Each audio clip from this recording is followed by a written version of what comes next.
Measuring behaviours. Measuring behaviours, हम behaviours को अभी जो हम लोगों ने चीजें डिस्कस करनी है वो learn that how we can measure the behaviours, what procedures we can use to measure the behaviours. ठीक है। सो सबसे पहले तो हम देख लेते हैं कि मेजरमेंट होती क्या है। The process of applying quantitative labels to observe properties of events using a standard set of rules. As you know, हम पहले भी डिस्कस कर चुके हैं कि एबीए जो है that's a scientific approach and a systematic approach, जिसमें एक standard set of rules and procedures को हमें हर एक स्ट्रेटजी के लिए अप्लाई करना जरूरी है। सो मेजरमेंट भी इसी तरह से, जो भी मेजरमेंट प्रोसीजर्स हम यूज करेंगे या करते हैं एबीए में, तो वो स्टैंडर्डाइज्ड प्रोसीजर्स हैं और सिस्टमेटिक प्रोसीजर्स हैं, पहले से प्री डिफाइंड प्रोसीजर्स हैं। ठीक है। तो इनको मेजरमेंट करने से पहले we have to look at the behaviour dimensions, that behaviour की डायमेंशंस कितनी है। जब तक कि हमें ये ना पता चले कि बिहेवियर्स की डायमेंशंस कौन कौन सी हैं, तो तब तक कि हम कौन से मेजरमेंट प्रोसीजर्स अप्लाई करें हमें अंदाजा नहीं होगा। ठीक है। To evaluate the effects of intervention before and after treatment and during treatment, and to guide decision making to prevent mistakes, continue ineffective treatments or discontinue the effective treatments. That means कि जब भी हम data collect करते हैं या measurement करते हैं, so उसका मकसद बेसिकली डिसीजन मेकिंग है। डिसीजन मेकिंग किसी भी तरह का कि we can check that before the treatment what was what was the behavior, and how many times the behavior was occurring, and after the treatment what is the change in the behavior, हम उसको major कर सकें। Means के before and after जो है हम monitor कर सकें कि बिहेवियर में चेंज आ रही है या नहीं आ रही, और एथिकल हम डिसीजन मेकिंग कर सकें ट्रीटमेंट के हवाले से कि what treatment is useful for what behaviour, and what treatment is inappropriate और इनफेक्टिव। अगर कोई ट्रीटमेंट है तो हम उसको डिसकंटिन्यू कर सकें। ठीक है। तो ये बेसिक ऑब्जेक्टिव है मेजरमेंट के या डेटा कलेक्शन के, जो हम एबीए में करते हैं। इसके अलावा जितनी भी हमारी ट्रीटमेंट है उसकी इफेक्टिवनेस को अगर हम इनहेंस करना हो, सो उसमें भी डेटा हमें हमारी हेल्प करता है। जैसे मैंने आपको बताया कि if you are only doing the DTT and if you merge the DTT with other strategies like prompting strategies with the error correction strategies, so उससे effectiveness जो है वो बढ़ जाती है डीटीटी ट्रायल्स की। तो जब हम डेटा कलेक्ट कर रहे होंगे, अगर फॉर एग्जांपल हम एरर करेक्शन नहीं अप्लाई करते और तब कोई स्किल लर्न करवाने टीच करवाने की कोशिश करते हैं बच्चे को, तो उस टाइम पे डेटा हमें क्या रिजल्ट शो कर रहा है, और जब हम डीटीटी के साथ मर्ज करते हैं एरर करेक्शन स्ट्रेटजीज को तो उस टाइम पे डेटा हमें हेल्प करेगा आइडेंटिफाई करने की कि कौन सा मेथड या प्रोसीजर्स जो है या पैकेज ऑफ ट्रीटमेंट कौन सा ज्यादा इफेक्टिव है और कौन सा कम इफेक्टिव है। ठीक है। So verify legitimacy of treatment, identify and and use of pseudo sciences, accountability, meet ethical standards. अब यूजुअली होता क्या है कि मैंने अमूमन ये थेरेपिस्ट में देखा है कि okay they are using the response blocking, they are using the extinction without knowing the function of the behavior, they are using the error correction strategies या फिर जो response cost है, so but they don't know what is the function of the behavior, so they don't use the systematic approach, they just decide, okay, so if the punishment helps to reduce the behavior, let's apply the punishment. If extinction helps to reduce the problem behavior, let's apply the extinction. They are totally unaware of कि उसका function क्या है। वो ऐसा क्यों होता है? क्योंकि जब हम सिस्टमैटिक अप्रोच फॉलो नहीं करते, उससे क्या होता है कि automatically the therapist time and the client time is totally waste. ठीक है। सो इसलिए ये अनएथिकल भी है। सिस्टमैटिक अप्रोच को फॉलो करना बहुत जरूरी है। ठीक है। It's a very necessary part.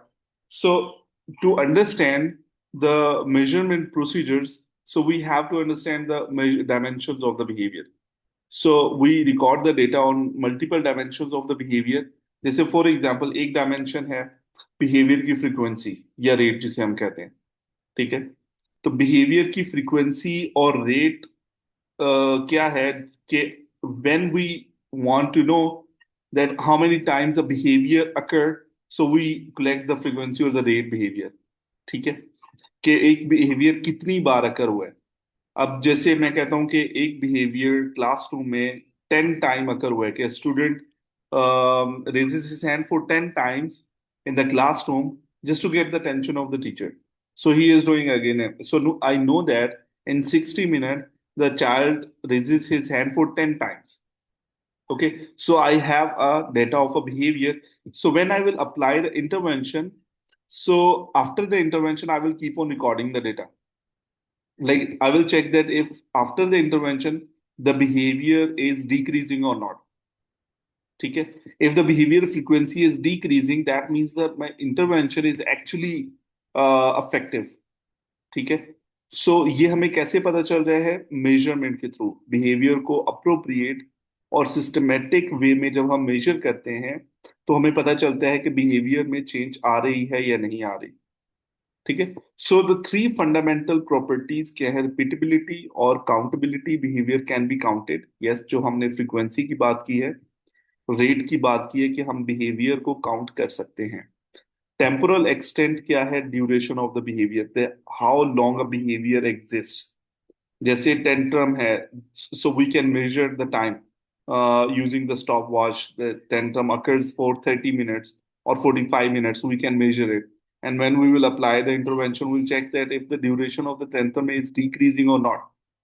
Okay, so duration helps us. Like duration also helps us in a lot of ways, but this is one of the ways जिसमें हम duration data को use कर सकते हैं. Temporal locus, when the behavior occurs, in which conditions the behaviors are occurring. ठीक है? Okay, so let's discuss the count. Count is the number of responses emitted during an observable observation period. Like अगर observation time is 60 minutes in a session and I observe that the behavior is occurred for 10 times or 15 times, so I will say that okay, behavior occurred for 15 times is in 60 minutes. So this is the count. So when I want to get the rate, I will just simply divide the occurrence of the behavior, the how many time behavior occurred divided by the duration of observation, ठीक है। सो उस duration जिससे हमें इसके behaviour के rate का पता चलता है कि how many times a behaviour occurred. अच्छा, इस डेटा को रिकॉर्ड करने के लिए we have multiple data sheets जो हम यूज कर सकते हैं, हम खुद से भी डिजाइन कर सकते हैं, but pre designed data sheets भी होती हैं जो हम यूज कर सकते हैं, जिनमें मैं आपको दिखा भी देता हूँ।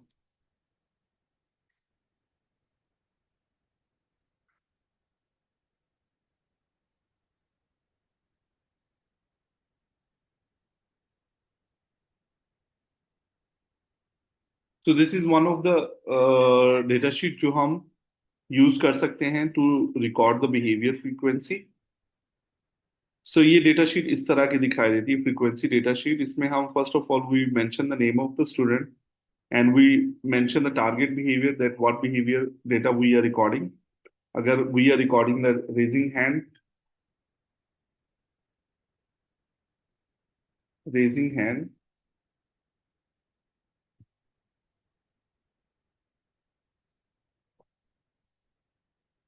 and we also have to write the operational definition of behavior.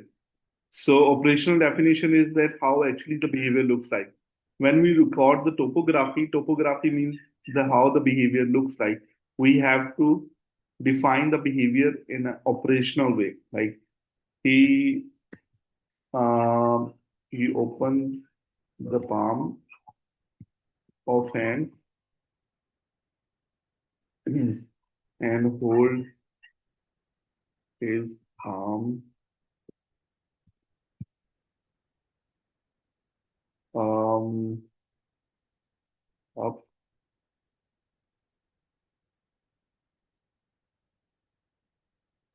then the head level, और इसको हम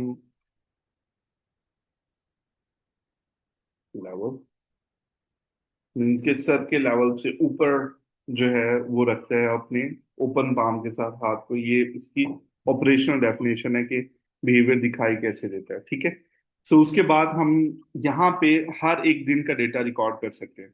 जैसे अगर आज डेट है 27, तो you will start recording the data from, for example 27, मैं आपको बता रहा हूँ। तो 27 डेट आ जाएगी। फिर उसके बाद जो ऑब्जर्वेशन टाइम है आपका, कि किस टाइम आप ऑब्जर्वेशन स्टार्ट करें और किस टाइम पे ऑब्जर्वेशन एंड करें। जैसे अगर हम 8 AM पे ऑब्जर्वेशन स्टार्ट करें और 8:60 पे ऑब्जर्वेशन एंड करें, तो स्टार्ट और एंड टाइम हम लिख लेंगे। And then we will start making the tallies. Tallies का रूल क्या होता है कि हम टैली बनाते हैं, लाइंस बनाते हैं, जिसमें हमें थोड़ी सी हमें लाइंस किस तरह की बनानी पड़ती है, लेट मी शो यू।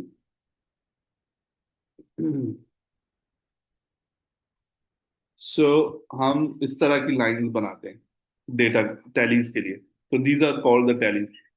अच्छा, टैलीज जब हम बना रहे होते हैं तो वी हैव टू, जब हम चार टैलीज बना रहे हैं तो फिफ्थ टैली जो होगी वो क्रॉस होगी। क्रॉस मीन्स के, so it will cross the four tallies, जिससे एक बंडल बन जाएगा।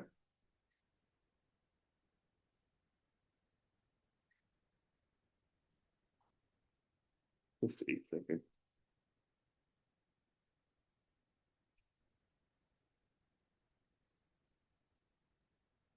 तो इस तरह से हम क्रॉस कर देते हैं, तो ये 5 टैलीज का बंडल बन जाता है। फिर उसके बाद हम 6 टैली जब बनाएंगे तो वो यहाँ से फिर स्टार्ट करेंगे। ये फिर 5 टैलीज पहले बंडल है, 4 टैलीज ये है। दैट मीन्स के 9 टाइम्स द बिहेवियर अकर्ड। अगर हम इसको भी क्रॉस कर देंगे तो ये 5 टैलीज का ये दूसरा बंडल बन जाएगा। ठीक है। सो हम इसको इस तरह से मेजर करना थोड़ा सा इजी हो जाता है।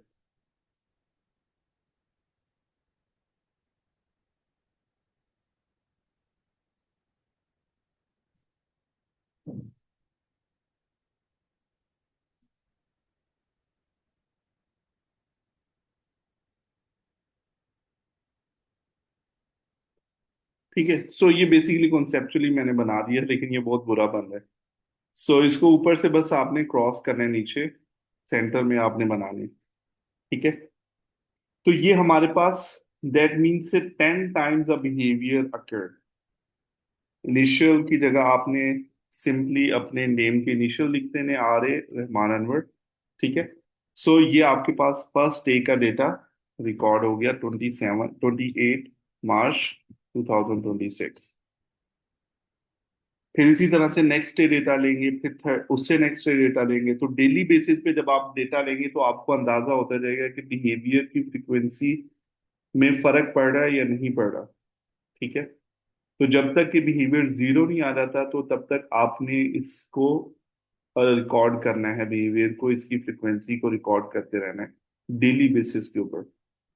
ठीक है। सो ये है फ्रीक्वेंसी का डेटा, बिहेवियर कितनी बार अकर हुआ है in a specific time duration.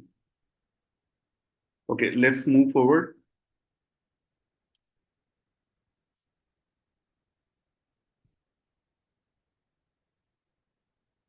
Sir एक क्वेश्चन पूछना था।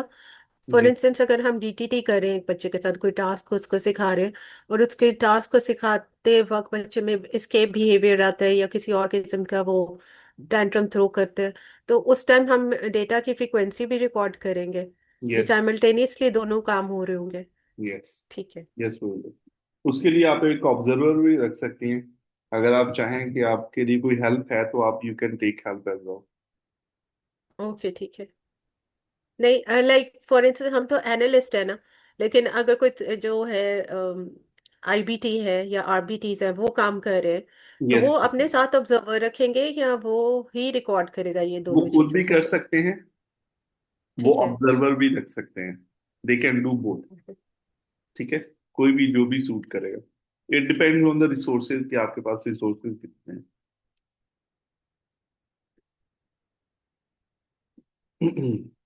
अच्छा, ये जो रेट का मैंने आपको बताया ना कि रेट क्या है, रेट ऑफ बिहेवियर्स, इसको हम कैसे निकालते हैं, कोई मुझे बता सकते हैं? How we take the rate of the behaviour?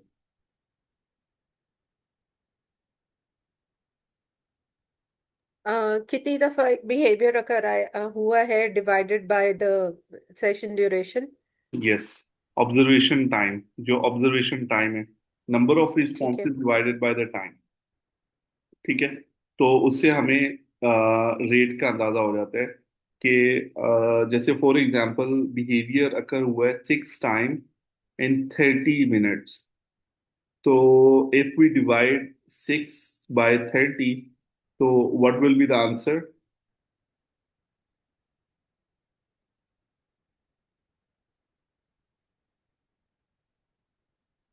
6 divided by 30।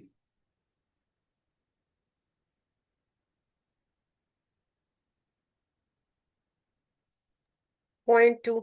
0.2 आ जाता है ना। सो 0.2 बेसिकली हमें मीन्स के पर मिनट जो बिहेवियर अकरेंस है वो 0.2 है। ठीक है, पर मिनट के हिसाब से हमें टाइम पता चल जाता है। और मीन्स के 0.2 times a behaviour occurred in per minute. This is basically hmm. The count of the behaviour या rate of the behaviour, sorry.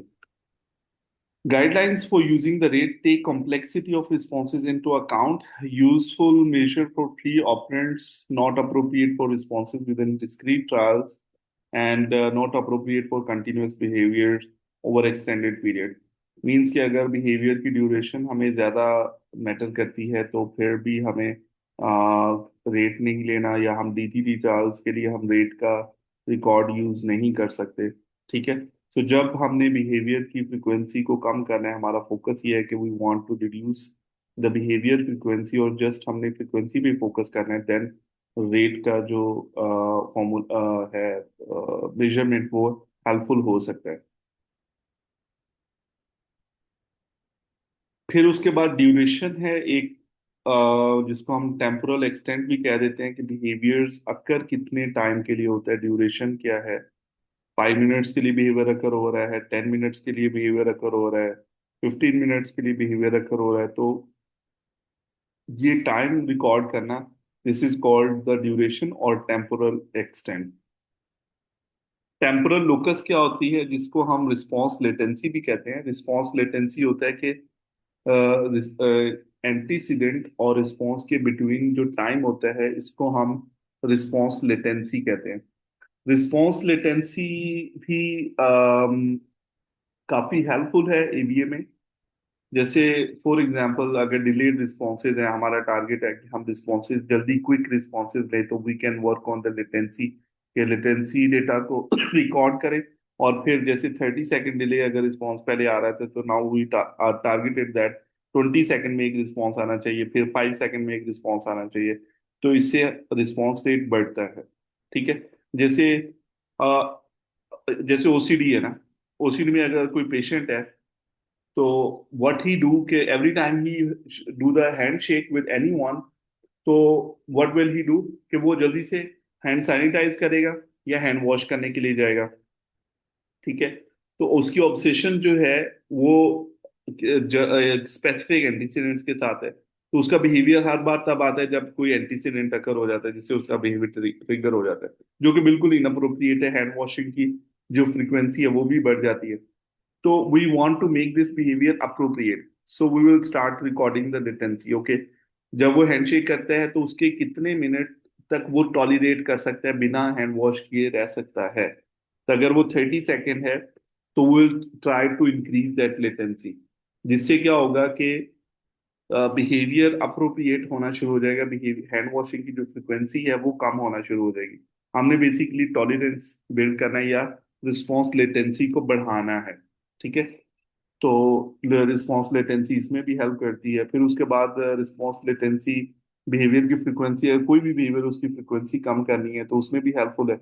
जैसे ईटिंग हैबिट्स है, अगर बच्चा बहुत ज्यादा खाता है, बहुत फास्टली खाता है, तो हम उसका एक जो रिस्पॉन्स है उसको, रिस्पॉन्स लेटेंसी को नहीं, उसमें रिस्पॉन्स लेटेंसी नहीं बढ़ेगी। Sorry, my mistake, eating habits में नहीं। लेकिन ओसीडी वाले बिहेवियर में जो है रिस्पॉन्स लेटेंसी काफी हेल्पफुल हो सकती है। ठीक है। और फिर एक और मेजर है IRT, inter response time. Inter response time दो डिफरेंट ट्रायल्स के बिटवीन जो टाइम होता है, दो कंप्लीट रिस्पॉन्सेज के जो बीच का टाइम होता है, उसको हम इंटर रिस्पॉन्स टाइम कहते हैं। अब जो मैंने कहा ना कि ईटिंग हैबिट्स, अब बहुत तेजी तेजी से अगर कोई बच्चा खाता है, तो जो उसकी खाने की स्पीड है उसको, या उसके खाने की स्पीड को कम करने के लिए, हम अगर वो एक स्पून लेते हैं तो आफ्टर टेकिंग 1 स्पून ही has to wait for 30 seconds और 1 मिनट। सो या 1 मिनट से पहले वो स्पून दूसरा नहीं ले सकता। ठीक है, तो हमने गैप बढ़ा दिया दो रिस्पॉन्सेज के बीच। अगर वो 10 मिनट्स में पहले 20 स्पून दे रहा था, तो अब वो 10 मिनट्स में 10 स्पून दे रहा है। अगर 1 1 मिनट का गैप रखें एक एक स्पून के बाद, तो इससे फ्रीक्वेंसी कम होगी इन अ स्पेसिफिक टाइम ड्यूरेशन। ठीक है। तो इंटर रिस्पॉन्स टाइम इस तरह से भी हम रिकॉर्ड कर सकते हैं बिहेवियर फ्रीक्वेंसीज को कम करने के लिए। ठीक सर, है। ये reported as mean, median and range, ये एक्सप्लेन कर दे थोड़ा सा। Reported as mean, median and range, direct measure of temporal locus. अच्छा, ये परसेंटेज इस की बात हो रही होगी शायद इंटर रिस्पॉन्स टाइम में। रिपोर्टेड एज मीडियम, ये मैं आपको एंड ऑफ द क्लास बता दूंगा। ठीक है, इसको आप माइंड में रखिएगा। Yes sir. ठीक है। अच्छा, परसेंटेज नेक्स्ट है। परसेंटेज क्या है? जैसे हम डीटीटी के ट्रायल्स ले रहे थे, तो डीटीटी का डेटा हम ज्यादातर जो है वो रिकॉर्ड करते हैं परसेंटेज में, कि कितने परसेंट इसका बच्चे का करेक्ट रिस्पॉन्स है, कितने परसेंट इनकरेक्ट रिस्पॉन्स है। ठीक है। और परसेंटेज हमेशा जो है वो एक प्रॉब्लम क्रिएट करती है, जिसको हम कहते हैं कि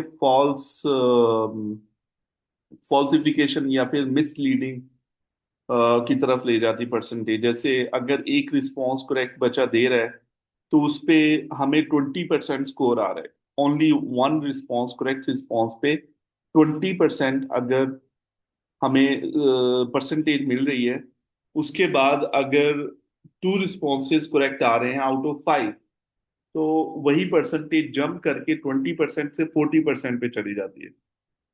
तो जस्ट एक बिहेवियर, एक रिस्पॉन्स बड़ा है बच्चे का, मीन्स के मैं अगर उसको 5 टाइम पूछ रहा हूं कि व्हाट इज दिस, अब 5 में से अगर वो 1 टाइम रिस्पॉन्स दे रहा है तो 20% रिस्पॉन्स है। अगर वही बच्चा 2 टाइम रिस्पॉन्स देना शुरू कर देगा, 2 टाइम उसने करेक्ट रिस्पॉन्स दिया है, तो वो 20% से जंप करके 40% पे चली जाएगी, जिससे हमें चेंज, बिहेवियरल चेंज काफी ज्यादा फील होती है। ठीक है। तो जो कि एक तरह की मिसलीडिंग कंडीशंस क्रिएट करती है परसेंटेज डेटा जो है। ये इसका थोड़ा सा ड्रॉबैक है। ठीक है। और इसका लिमिटेड यूज भी है, because has no dimensional quantity. जैसे हम इस डायमेंशनल क्वांटिटी नहीं है, जैसे हम फ्रीक्वेंसी को प्रॉपर तरीके से रिकॉर्ड कर सकते हैं। Set artificial limits on behaviour change. Artificial limits, जैसे मैंने आपको पहले भी बताया कि मिसलीडिंग टाइप ये कंडीशंस क्रिएट कर देती है। ठीक है।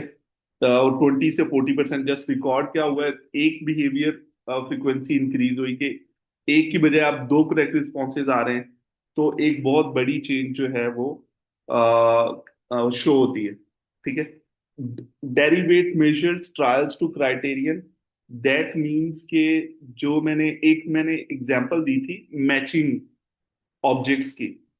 मैचिंग ऑब्जेक्ट्स में मैंने कहा था कि एक मास्टरी क्राइटेरिया क्या है, कि अगर 10 ऑब्जेक्ट्स बच्चा मैच कर लेता है, तो 10 ऑब्जेक्ट्स मास्टरी क्राइटेरिया है, कि 10 ऑब्जेक्ट्स मैच करता है तो मैं कहूंगा कि ये स्किल मास्टर हो गया।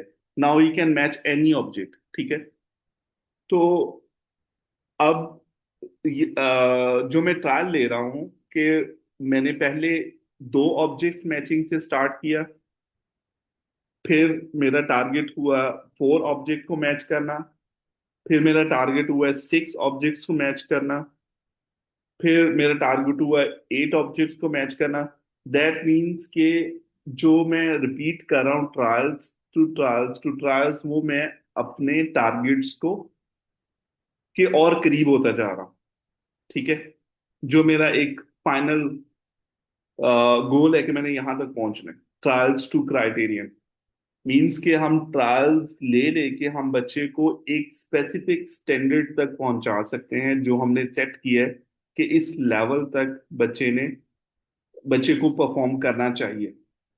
ठीक है। तो ये है ट्रायल्स टू क्राइटेरियन। फिर उसके बाद टोपोग्राफी आ जाती कि how the behaviour looks like, कि बिहेवियर दिखाई कैसे देता है, बिहेवियर की शेप क्या है, फॉर्मल एंटिटीज क्या है बिहेवियर्स की।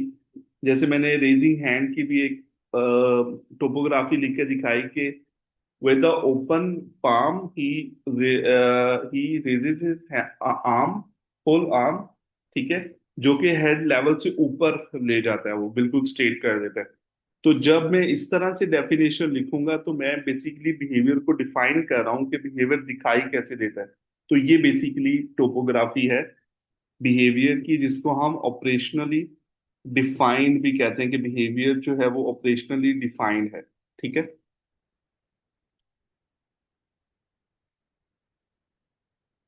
मैग्नीट्यूड ऑफ द बिहेवियर, कि इंटेंसिटी क्या है बिहेवियर की।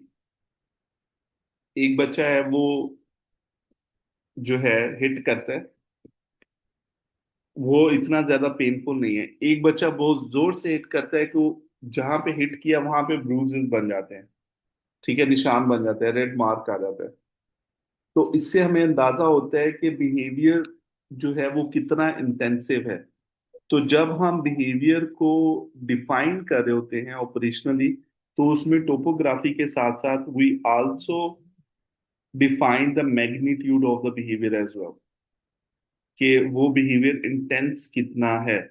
अगर एक बच्चा थ्रोइंग बिहेवियर है तो मैं कहता हूं कि he picks up the object and he throw it down on the floor, कि वो जो ऑब्जेक्ट है वो टूट जाता है। कि मीन्स कि वो बहुत जोर के मार है ऑब्जेक्ट को उठा के। इससे हमें इंटेंसिटी का पता चलता है कि बिहेवियर जो अकर हो रहा है वो दिखाई कैसे देता है और उस बिहेवियर की इंटेंसिटी कितनी है। ठीक है। या फिर मैं अगर चीखता हूँ, एक क्राइंग बिहेवियर की हम बात करें, स्क्रीमिंग की बात करें, कि एक नॉर्मल वॉइस लेवल से ऊपर एक बच्चा अगर आवाज लेके जाता है, उसकी पिच इतनी होती है कि अगला पर्सन उस अपने कानों पे हाथ रख लेता है उसकी आवाज से बचने के लिए। तो इससे भी मुझे अंदाजा होता है कि ऑपरेशनली तो मैं डिफाइन कर रहा हूँ, लेकिन साथ में मैग्नीट्यूड को भी डिफाइन कर रहा हूँ कि उसकी पिच बहुत हाई होती है कि नेक्स्ट पर्सन को अपने कान ढांपना पड़ जाते हैं। ठीक है। तो ये जो ये भी डायमेंशन है बिहेवियर की। ओके, सो यहाँ तक जितने भी अभी हमने मेजर्स पढ़े हैं, जिसमें फ्रीक्वेंसी है, रेट है, लेटेंसी है, आईआरटी है, ये वो मेजर्स हैं जिनको हम अमूमन कंटीन्यूअस मेजरमेंट प्रोसीजर्स भी कहते हैं। कंटीन्यूअस मेजरमेंट प्रोसीजर्स को हम कंटीन्यूअस मेजरमेंट प्रोसीजर्स ही क्यों कहते हैं?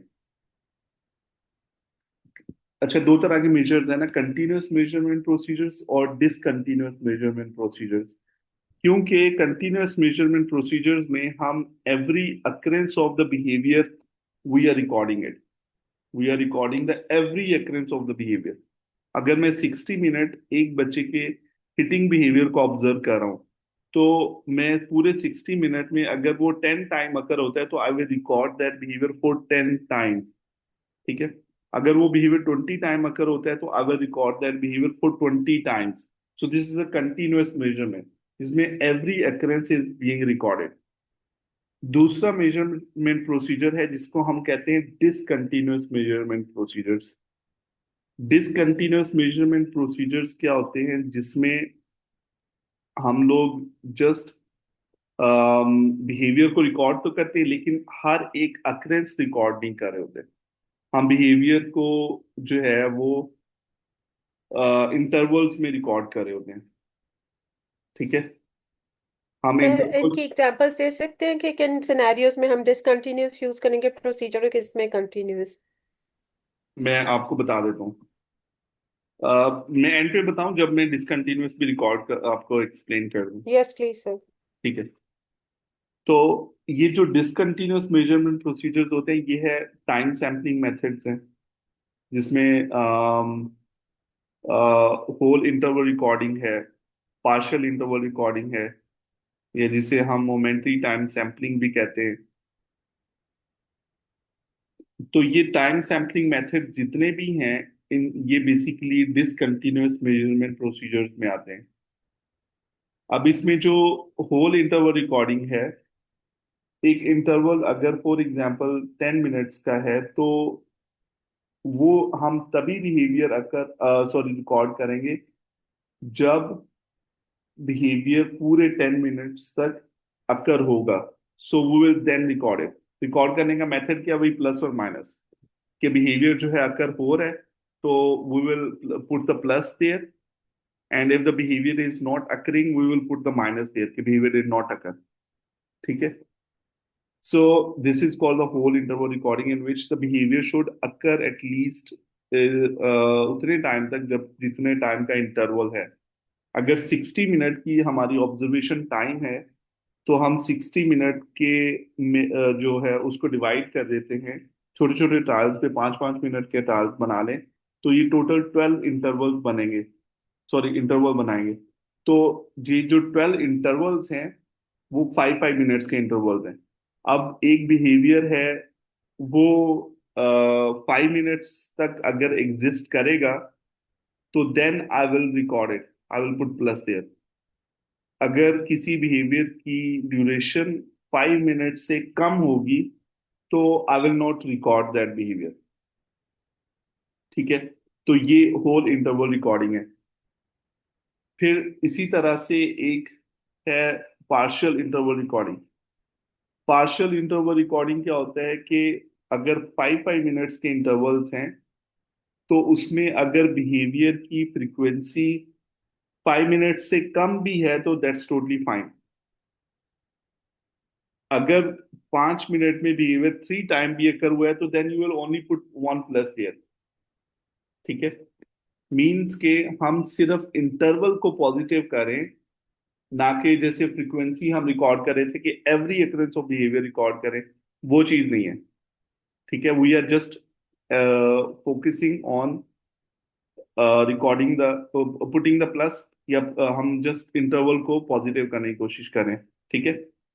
तो अगर किसी भी टाइम पे इंटरवल के, चाहे वो एक टाइम बिहेवियर अकर होता है, 2 बार होता है, 3 बार होता है, 4 बार होता है, we will put one plus there. ठीक है। एक इंटरवल जो है वो पॉजिटिव हो गया। थर्ड जो मेथड है मोमेंट्री टाइम सैम्पलिंग का, दैट इज द जो लास्ट मोमेंट है इंटरवल का, जस्ट हम अगर बिहेवियर उस लास्ट मोमेंट पे अगर हो रहा है, तो then we will record that behaviour. अगर वो बिहेवियर लास्ट मोमेंट पे अगर नहीं हुआ, तो we will not record it. ठीक है। जैसे अगर 5 मिनट्स का इंटरवल है, सो हम उसको तब भी रिकॉर्ड नहीं करेंगे first 4 minutes. we even though we are not observing at the first 4 minutes, we'll just observe the behavior at the last moment, like last 30 second or 1 minute. If at that moment behavior is occurring, so you will record it. If that moment behavior is not occurring, you will not record it. ठीक है। You will say that okay, my this interval is minus। ठीक है, ये positive नहीं है, ये negative interval है, इसमें बिहेवियर अकर नहीं हुआ। Even though behaviour initial stage पे या इनिशियल लेवल पे जो था अकर हो रहा था इंटरवल के, लेकिन एंड मोमेंट पे नहीं था अकर हो रहा, तो you just put the negative sign there, ये बिहेवियर अकर नहीं हुआ इस इंटरवल में। ठीक है। तो ये है momentary time sampling strategy in time sampling methods. ठीक है।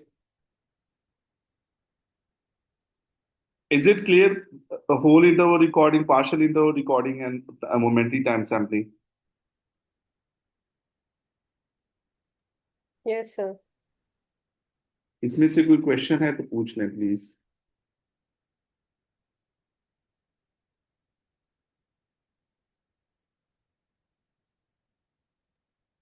अभी तो ऐसा सच नहीं है। ओके। सर ये टाइम सैम्पलिंग की कोई शीट्स होती हैं? हाँ, टाइम सैम्पलिंग के लिए हम डेटा शीट यूज करते हैं। मैं दिखा देता हूँ आपको।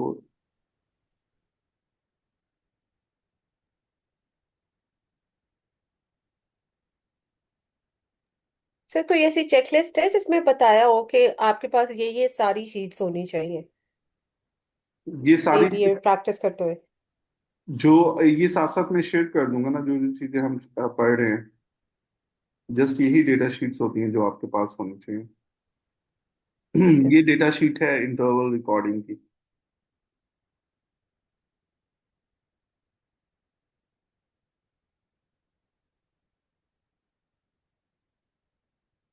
यहाँ पे इस तरह से आप इंटरवल्स का की डेटा शीट बना सकते हैं। अच्छा, ये खुद भी आप बना सकते हो, डिजाइन कर सकते हो। अब जैसे ये इंटरवल, ये 10-10 मिनट्स के इंटरवल है। पहला इंटरवल 8 AM पे स्टार्ट हो रहा है, दूसरा 8:10 पे स्टार्ट हो रहा है, थर्ड जो है 8:20 पे स्टार्ट हो रहा है। तो पहले इंटरवल अगर आप होल इंटरवल रिकॉर्डिंग यूज करें तो अगर तो 10 मिनट्स तक बिहेवियर अगर होता रहता है तो आप इसको पॉजिटिव करेंगे।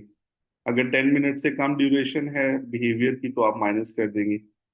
ये होल इंटरवल रिकॉर्डिंग है।